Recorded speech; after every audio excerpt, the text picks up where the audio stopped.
Yeah. Yeah. Yes, we move on to the next one, which is avoidance. And Yeah.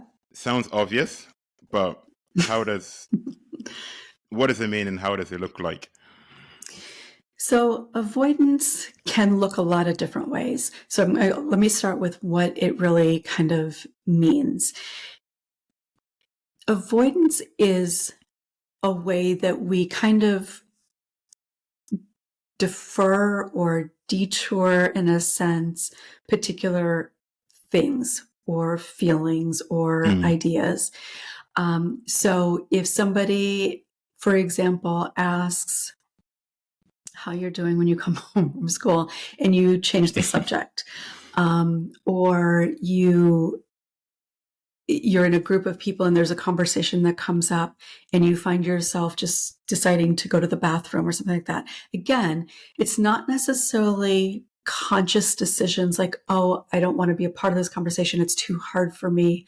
I'm going to go do something else. Now, as we become adults, we might be a little bit more aware of that. But again, this develops very Mm. early on because you're doing it as a self-protective experience. I can't have this conversation. I don't want to think about this. This makes me feel too uncomfortable. So what can I do to avoid being in that conversation? What can I do to avoid feeling that feeling?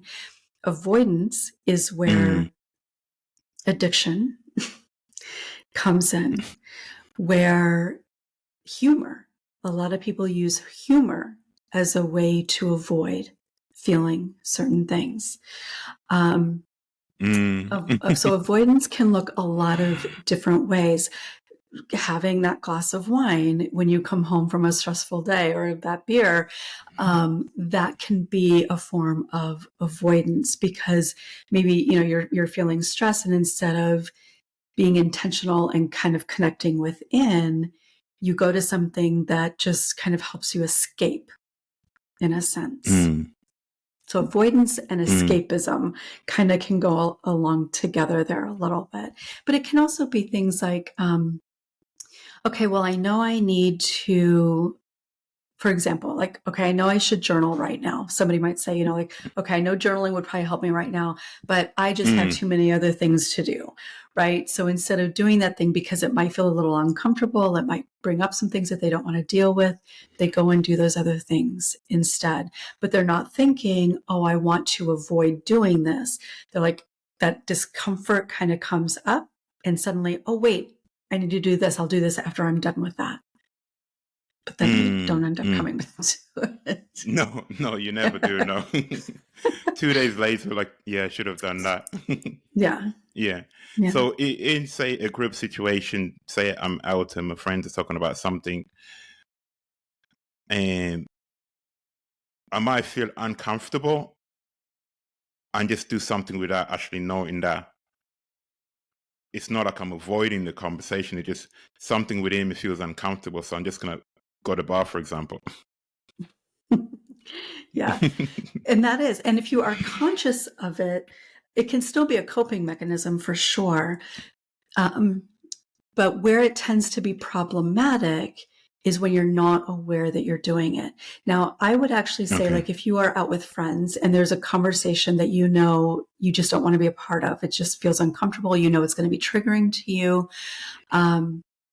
You just know that it's a topic that makes you not feel very good or something like that.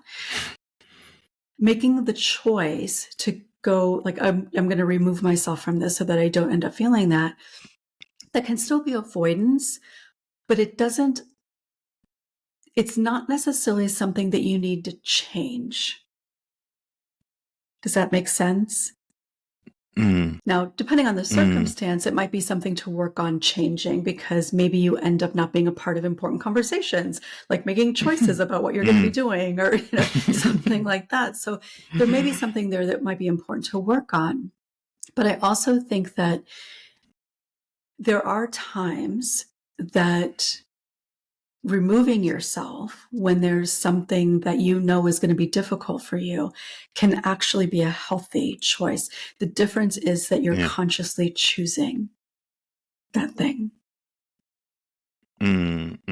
So with some conscious awareness, it's like you're opting out, like, okay, I'm actually gonna get out now. And if you're not Yeah. really aware of it, you're just responding Yeah. without knowing that you're actually doing it.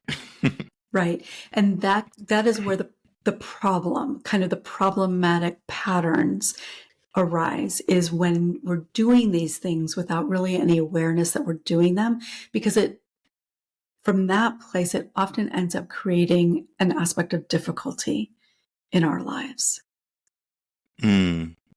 And like with this, like other people can see it.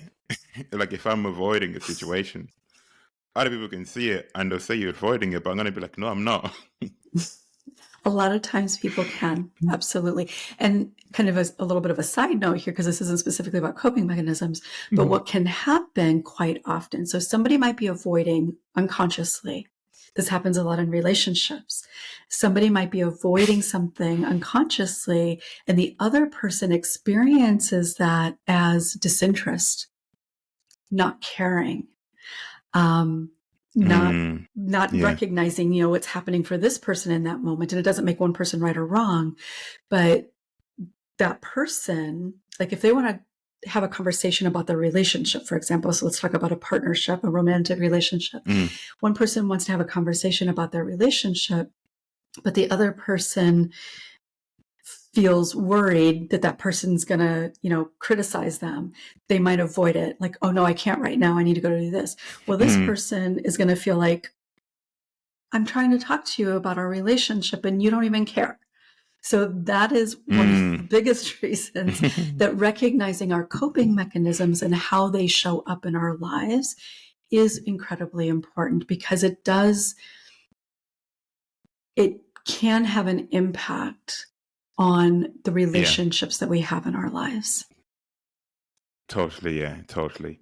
And then if you're avoiding the subject, and then your partner's thinking all sorts of things, it's like, oh, you don't care about us anymore, and it's like, Mhm. I do, but I'm just really trying to avoid it. Yeah. Exactly. And that's a huge Yeah. thing in relationships. Mm, mm.